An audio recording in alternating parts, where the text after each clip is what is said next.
Aujourd'hui, 9 novembre 2019, correspondant au 12 du 3e mois lunaire, date marquant la naissance du prophète Mohammed sallallahu alayhi wa sallam.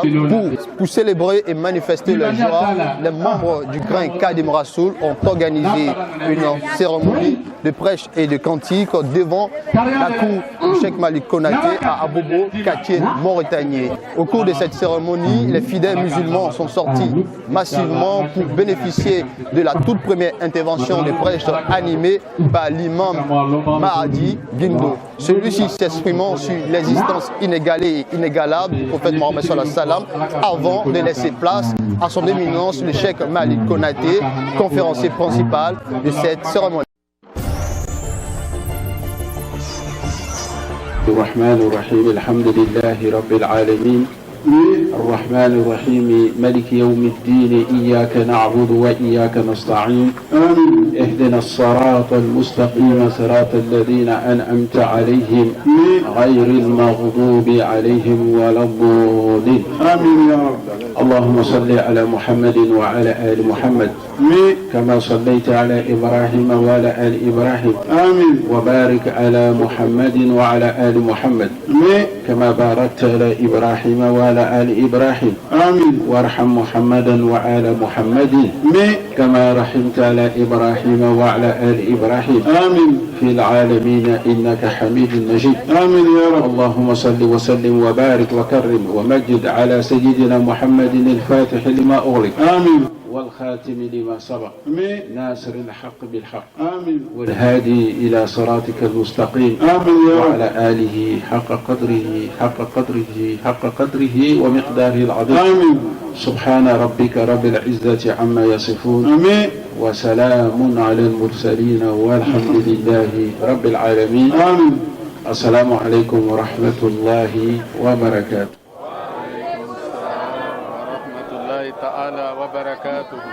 Kasalamun kama aldina soroy alam okela amin biye mauludu le naam biye maulidu Allah anga nyon soroya ole kama inshallah amena min fodro naam amena kuma doni inshallah komi amara ka fosisa naam adamade ni ikafe mi fo idala naam ni ma awali ikala namarato sabe on le gongo kira ka janye ni kira dun ka ji mogoy naam tuma chama ika baro la fika to ka ala kira kofo ko sabe mogote mogosi kofo du kolo ko kaya ni te malu naam fa ala kira pe Allah kabini ala ka jinda naam mo nala kon ka monte ko adama denu ika tigi ko fo chogo ebeta defo do sora la fo Muhammad sallallahu alaihi wasallam ala kira ke ka dafa defo tala ni le tuve defo ni litron ina la bekele donc amale le ka sula inshallah mais mo le be mawludu ja li ga mako ka mawludi ke ala kira tume femi ke sallallahu alaihi wasallam ala mana fala na baraka amin ya rab kira tume chugudi nam parce que mo do be o ta ala kira ka ko lo ni mawludi te nam an référence ça sabe e na mo chama sigini soro nam bi sunna lo gena me kira beta nam na to ta me nam en fait ni ka mo wajulu ke la mo le sala sabe ni mo masa do furla ko walima nam mais ala kira e joye ala kira jogo to medi nam na damade fana bi yere ke ala kira ka barakelay nam andam na so madoni inshallah mais nam amna nabi ay kamna kuma do fo nam o ye jumaye sabe maulidi kan nam maulidi may o ye kunu kuma di ko sabe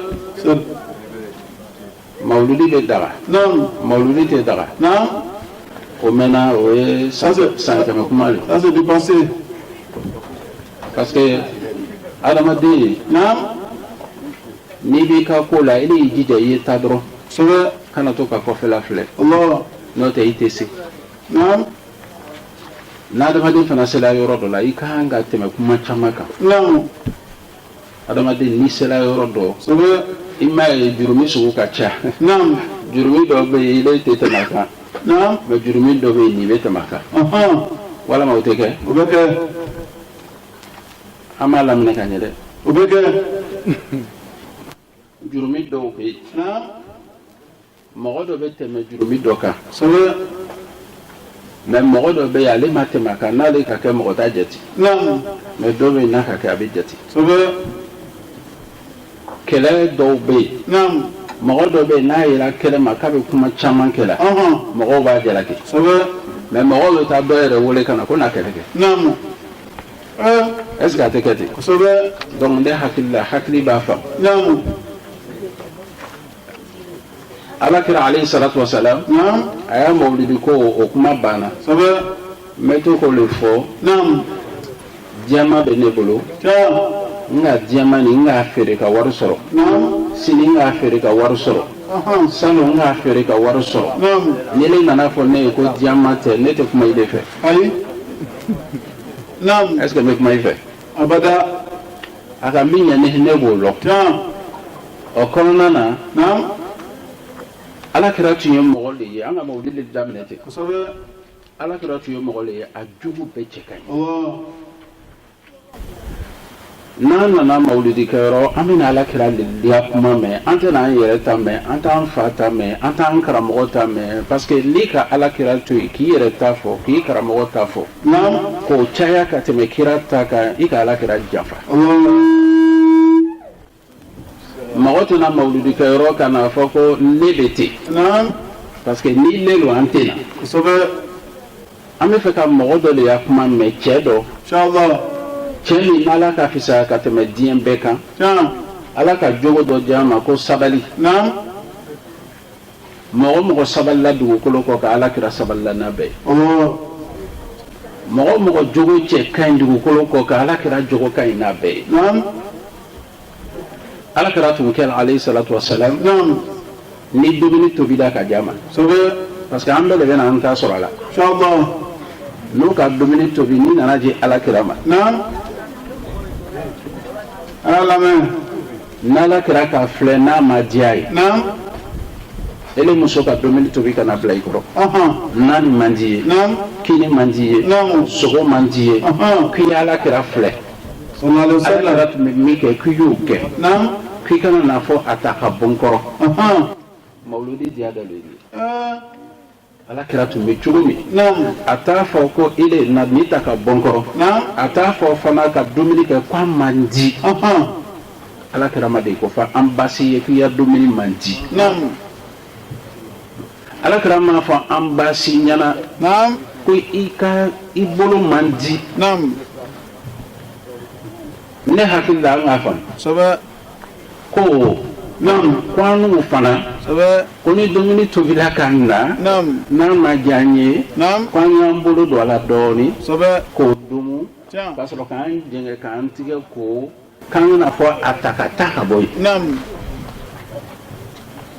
est ce que a ka faamu Afamna. a sɔnna wa Asona. ele lamɛn la k'i sɔnna Sobe. Nam. Alamɛ. ala kɛra jogo dɔ tun ye Nam. a bɛ mɔgɔ fo Sobe. i ka an fɛ yan Nam. mɔgɔ dɔw bɛ seli Sobe. an bɛ nin fɔ ka caya Nam. seli ka ɲi n'i tɛ seli tɔgɔ ye ko kafiri Nam. mais i ya seli ye se ka i mako ɲɛ Nam. f'i ye min don i ya seli la Sobe. ni jumɛn de bɛ don seli la Nam. o de ye jogo ɲumanya ye o ye min ye Nam. mɔgɔ dɔ bɛ yen Sobe. a bɛ se ka kɛ a tigi Nam. silamɛ de Sobe. a bɛ seli Nam. a bɛ sun Nam. a bɛ zaka bɔ Sobe. a yɛrɛ bɛ taga hiji la Nam. mais Nam. ani mɔgɔ min tɛ sira kelen n'a k'o tigi ye a t'a fɔ Nam. m'a la n'a bɛ n ka kuma faamu Sobe. a bɛ seli Nam. a bɛ sun Sobe. a yɛrɛ tɛ manqué juma misiri la Nam. a bɛ taa hiji la mais comme ale ni ile tɛ sira kelen Nam. n'a k'i ye a t'i fo mɔgɔ sɔn e de ye silamɛ dɔ ye mais i bɛ branche wɛrɛ la a tɛ se k'a fɔ asalamu aleykum n'a k'i natɔ ye a b'a ɲɛ bu i la kira ya mawludi an bɛ mawludi de la dɛ alakira alayhi salatu wa salam kafiri min tɛ seli n'a fɔ silamɛ alakira bɛ kafiri fo mais ele kun ye silamɛ ye ne nin bɛ kuma na nin n tɔgɔ de ye ko mali n bɛ seli ou bien n tɛ seli ne hakili la n bɛ seli mais ne bɛ sira dɔ la an n'u bɛ wurudi kɛ o b'a fɔ ko an ye tijaniya mɔgɔ ye an bɛ astafurula ni sɔli ni layilaw kɛ an b'a kɛ sɔgɔma an b'a kɛ wula fɛ mais ne bɛ se ka mɔgɔ dɔ ye ten a tigi tɛ ne ta kɛ mais an bɛɛ ye silamɛ mais ni n ka ye parce que n dɔ tɛ n t'a fo o ye jogojuguya ye o tuma mɔgɔ min tɛ seli don alakira tun bɛ bɛɛ fo n ka kuma kɔrɔ mɔgɔ y'i ma jigi i ma fisa ka tɛmɛ mɔgɔ si kan mɔgɔ si ma fisa ni mɔgɔ si ye ala siranya de b'a bɔ ɲɔgɔn na mɔgɔ y'a kuma t'i kɛ ala siranya mɔgɔ ye i y'a kuma tɛ i y'a wale de inna akramakum indallah atqakum ala ko ko mɔgɔ min ka bon ale fɛ ala ko mɔgɔ min ka bon ale fɛ min bɛ siran ala ɲɛ ka tɛmɛ tɔ kelen kan kuma caman de bɛ yan wari bɛ min bolo ale tɛ daraja bɛ min na ale tɛ jama bɛ min kɔ ale tɛ min yɛrɛ bɛ se kalan na ale tɛ min yɛrɛ ka kalan kɛ ale tɛ ala ko nin si t'a to i bɛ bonya ne fɛ min b'a to i bɛ bonya ale ala fɛ mɔgɔ min bɛ siran ala ɲɛ ka tɛmɛ tɔ kelen kan mɔgɔ min dun tɛ mɔgɔ fu a tɛ siran ala ɲɛ parce que i yɛrɛ baya le tari n'i bonyana ka se yɔrɔ dɔ i tɛ mɔgɔ jate kelen a filanan lahara kɛnɛ kan mɔgɔ caman bɛ na kasi ka pɛridi ko dɔ kama mais n'an bɛ jɔnw de ma n'an tɛ kafiri ma kafiri tɛ parce que kafiri ma seli ni kafiri ma seli n'a sera lahara jahanama le mais selikɛla n'an bɛ selikɛla de ma ala kira le ko alayhi salatu wa salam el muflisu ya'ti yawm al qiyamah bis salat wa hajj an'o ɲɔgɔnna ninnu wa qad shatama haza wa safika dama haza wa daraba haza ala kira ko alayhi salatu wa salam a ko lahara lo o bɛ na ni silamɛcɛ dɔ ye a silamɛcɛ ni a selila a silamɛmuso ni a selila alaji lo a jalo i ka o ye silamɛ ye dɛ a yɛrɛ a bɛ yen tuma min a bɛ hɛrɛ kɛ mɔgɔw ye bɛɛ ko mɔgɔ sɛbɛ don mais ala kira ko k'a bɛ fangantan lɔn wa o k'an tɛ fantan lɔ wari tɛ min bolo tɔgɔ tɛ ko fantan an n'u fɛ wari tɛ min bolo o de ye fangantan ye ala kira ko fantan le ye laharalo a bɛ na a selila a taara heji la a ka sun don mais k'a to dugukolo kɔ kan a ka nin kɔrɔfɔ lahara tɛ ja o a ka nin kɔrɔfɔ a ka nin sogo jeni ka ɲimi ni ka mɛn ko ka mɔgɔ sogo jeni kɔrɔ le ye ko kɔrɔfɔ a ka nin bugɔ n'ale nana se lahara kɛnɛ kan a n'a y'a seli n'a y'a lɔli n'a y'a bonya nana ala b'a fɔ k'a y'a lalɔ a tɛ se ka don alijinɛ na i ka min fɔ nin ma a ye na an b'a fɔ fɔlɔ est-ce que i tɛ seli wa est-ce que i ma sun don wa i ma la i yɛrɛ la wa mais i ka min fɔ karisa ma ala ko k'i tɛ don alijinɛ na an bɛ mawuludi de la dɛ mawuludi kɔrɔ tɛ foyi ye ko ala kira ka min kɛ k'an y'an jija k'a kɛ a ko an ka na min kɛ k'an y'o to yen an seko dama yira donc n bɛ dɔ de fɔ la exemple dɔ le caman cɛ ma parce que ka seli k'i tɛ kuru ala bɛ ban k'i ti minɛ lahara o cɛ ka jugu dɛ i tun t'a dabila ala ko bɔn a ele na est ce que lon dɔ la o cɛ ni tɛmɛtɔ ele m'a fɔ ko cɛ ni ko muso me yan fa ko den folo ni jen den do ele ma ko to be akofo nam ele ma de ka fo ele muso ni ele ma de ka fo ite muso nyana nam ko ma ade sabana ni ma nya dai ani jen ta bola de e ma fo wa akofo ika ifendo be ya fo ni ba fo yelelo nam na nga ni soro lahara ibe kasi ka jolle bo so be ikasrate ay قل على مغوكو نعم يعرف حمق الأحمق بثلاث بعثه عما لا يعنيه نعم دخوله فيما لا يعنيه نعم وتحدثه فيما لا يعنيه نعم نبي فك نالو مان ملوني كو سباي نعم نغم بكو سيغ سيغ كو سيغ سيغ كجوبا نعم aka wari misoro chogoji aka mawori misan chogoji eska ya ko bela nalo malo hasidi lo mogo jugu ko ba mais itam bala mawlid ame mawlid inshallah ni mawlid kon te daga nam kuman kon be daga ko so be ko nam kana mo ka ko sege sege tiens ni ma farati sege sege li la ko fla ile na tabo ko do kan fo kiti sa auto boy kono so be ile banga juro mi so tiens ala ko la tasalu an ashiya in tubuda lakum tasuqukum ala ta'ala ka kana fembe nyingali te do be no ka jabi fuya tena jaye kana fembe nyanyi ngati la famna ala kira alayhi salatu wasalam akula haralo lo keneka obena karsa mne ile de la ka karsa bugo bugoli efla ma'anan wa hissan bugoli hisu iki bolo sama boalu maana imi bolo sama mogo to mogo bugo ni bolo me ka bugo nam alu reto kewa kusobe ni le denku mawo ki fle ko baba ikuna jele kala baba namu ami bugo kusobe sinon an hawdihi la uhallahu